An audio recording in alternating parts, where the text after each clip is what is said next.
14 episode की शुरुआत में हम देखते हैं कि मदर जाकर नामजू की दरवाजा लॉक करती है, इसलिए नामजू जाकर दरवाजा खुलती है तो मदर उसे ब्रेकफास्ट पर आने के लिए बोलती है। तभी वो दरवाजे के बीच में देखने की कोशिश करती है कि वो दोनों साथ में सोए थे या अलग अलग। और उसके बाद वो दोनों जैसे ही ब्रेकफास्ट के लिए आती है तो मदर उनके लिए कच्चे अंडे का सूप बनाती है, जो देखकर जिनसी नामजू को बोलती है कि क्या ये भी ब्रेकफास्ट है। जो देखकर नामजू बताने लगती है कि मुझे मेरी ऑफिस में बहुत ज्यादा काम है, इसलिए मुझे जाना होगा। लेकिन जिनसी उसे रुकने की कोशिश करती है, फिर भी नामजू उसकी कोई भी बात नहीं मानता और बिना खाए वो यहाँ से चली जाती है। और इसके बाद जिनसी काम कर रही होती है तो मदर उसके लिए फ्रूट लेकर जाती है और यहीं पर बैठ जाती है। तो जिनसी उन्हें पूछती कि क्या आपको कुछ चाहिए। मदर उसे पूछती कि क्या तुम तुम्हारी काम खत्म करने के बाद मेरे साथ शॉपिंग पर चलोगी। और इस बात पर तो जिनसी मान जाती है और इसके बाद वो दोनों शॉपिंग के लिए गए होते हैं। तो मदर उसे छोटे बच्चे की कपड़े जहाँ पर मिलती है वहाँ पर लेकर जाती है और उसे छोटे बच्चे की कपड़े दिखाने लगती है और उसे बताने लगती है कि ये कितना प्यारा लग रहा है, लेकिन मैं ये किसके लिए खरीदूं। और वो जिनसी को बोलती है कि अगर मैं जल्द दादी बन गई तो मुझे बहुत ज्यादा अच्छा लगेगा। जिस बात पर तो जिनसी शर्मा जाती है और वो दोनों शॉपिंग खत्म करते हैं। तो जिनसी की मदर नामजू की कार जिनसी को पकड़ा देती है और उसे बोलती है कि मुझे कुछ और सामान लेना होगा, इसलिए तुम उसे पे कर दो। और उसे पूछती कि तुम्हें पिन तो याद है ना। तो जिनसी बता देती कि हाँ। और उसके बाद जिनसी नामजू को कॉल करती है और उसे उसकी कार्ड का पिन मांगती है। तो नामजू उसे पूछती है कि तुम्हें पिन की क्या जरूरत है। तो जिनसी उन्हें बता देती है कि मैं तुम्हारी मॉम के साथ शॉपिंग के लिए आई हूँ और उन्होंने तुम्हारी कार्ड मुझे पकड़ा दिया। अगर मैंने उन्हें बोल दिया कि मुझे पिन पता नहीं है तो वो हमारी ऊपर जरूर शक करेंगे, इसलिए मुझे तुम्हारी कार्ड की पिन चाहिए। तो नामजू उसे बोलती है कि ठीक है, मैं तुम्हें मैसेज कर देती हूँ। तो जिनसी उसे बोलती है कि मैं तुम्हारी मॉम के साथ शॉपिंग करने के लिए आई हूँ, इसलिए तुम्हें मुझे एक्स्ट्रा पे करना होगा। लेकिन नामजू तो उसकी कॉल को काट देती है। और उसके बाद शाम में वो तीनों बैठकर डिनर कर रहे होते हैं और जैसे ही डिनर खत्म होती है तो जिनसी मदर की हेल्प करने लगती है, जो देखकर मदर उसे बोलती है कि मैं ये सब कर लूंगा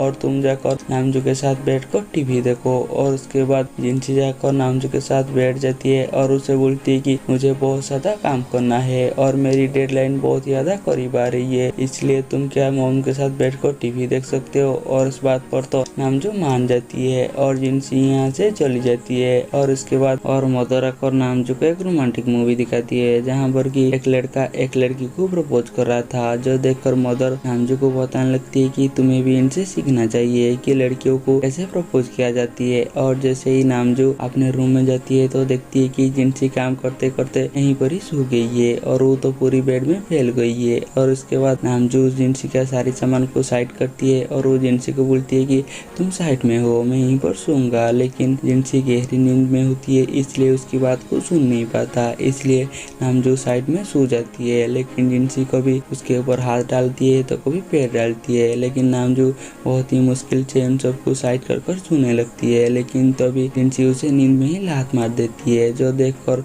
नामजू को तो बहुत ज्यादा गुस्सा आती है, लेकिन वो तो और कुछ ही भूल ही नहीं पाता और वो बेड की साइड में बैठ कर ही वहीं पर सो जाती है। और अगली सुबह जिनसी उठती है तो नामजू को ऐसी सोता हुआ देखकर उसे पूछती है कि तुम ऐसा क्यों सो रही हो। तो नामजू उसे बोलती है कि क्या तुम्हें कल रात का कुछ भी याद नहीं है। तो जिनसी उसे माफी मांगने लगती है और उसके बाद नामजू बेड के ऊपर चढ़ जाती है और वहीं पर सो जाती है। और उसके बाद जिन और रियोन को एक होटल में देखते हैं जहाँ पर कि वो बैठकर अपना काम कर रही होती है।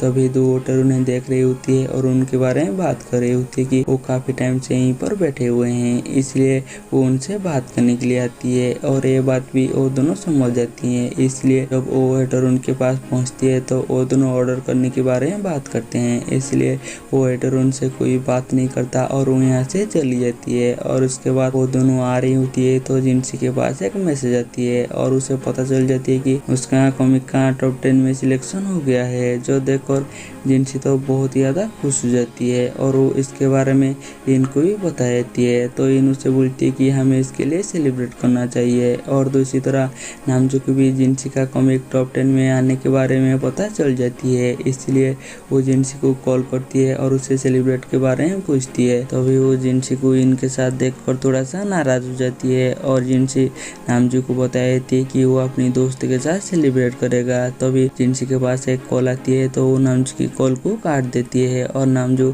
सोचने लगती है कि उसने तो मुझे अपनी सेलिब्रेट पार्टी में बुलाया ही नहीं। और दूसरी तरह जिनसी के पास उसकी एक सीनियर का कॉल आती है और उसे आज एक पार्टी में उसकी गर्लफ्रेंड बनने की एक्टिंग करने के लिए बोलती है। और क्योंकि जिनसी ने उससे कई बार उधार ले चुकी थी इसलिए वो उन्हें मना नहीं कर पाती और वो इनके साथ डेट कैंसिल कर यहाँ से चली जाती है, जो बात की इनको बहुत ज़्यादा बुरी लगती है। और दूसरी तरह नामजू अपने ऑफिस में होती है तो उसके पास जीन आती है। तभी नामजू जिन को हैप्पी बर्थडे बोलती है क्योंकि आज जिन का बर्थडे होती है। और उसके बाद नामजू जिन को एक बर्थडे प्रेजेंट के रूप में उसे एक ब्रेसलेट देती है जो कि उसने सावचान से मंगाया था, जो कि जिन को काफ़ी अच्छी लगती है। इसलिए वो नामजू को बोलती कि क्यों ना तुम ही मुझे पहना दो। तो नामजू उसे वो ब्रेसलेट पहना देती है। जिन उसे पूछती कि क्या तुम आज फ्री हो और ऐसे भी मेरा कोई दोस्त नहीं है, क्यों ना हम डिनर पर चलते हैं। और जिनसी भी अपने दोस्त के साथ डिनर पर जा रही होती है इसलिए नामजू उसके साथ डिनर पर जाने के लिए मान जाती है। और उसके बाद वो जिस रेस्टोरेंट में डिनर करने के लिए जाते हैं तो वहाँ पर वेटर को ऐसा लगता है कि वो दोनों कपल है, इसलिए उन्हें बोलते हैं कि क्यों ना मैं यह चेयर हटा देती हूँ। तो नामजू उन्हें मना कर देती है और बताती है कि और कोई आने वाली है। तो जिन उसे पूछती कि और कौन आने वाला है। तो नामजू उसे बता देती कि सावचान तुम्हारे लिए बर्थडे केक लेकर आने वाला है। जो सुनकर जिनका तो मुंह ही उतर जाती है। और उसी रेस्टोरेंट में जिनसी भी अपने सीनियर के साथ गर्लफ्रेंड बनने की एक्टिंग करने के लिए आया था क्योंकि उसकी सीनियर की एक्स गर्लफ्रेंड वहीं पर थी और उसे जलाना था। तभी जिनसी यहाँ पर नामजू और जिन को एक साथ देख देती है तो वो सोचने लगती है कि क्या वो दोनों डेट पर आए हैं। और वो दोनों को देखकर तो उसे बहुत ज़्यादा गुस्सा आ रही होती है। और यहीं पर हमारी एपिसोड खत्म हो जाती है। हम मिलेंगे जल्दी ही नेक्स्ट एपिसोड में।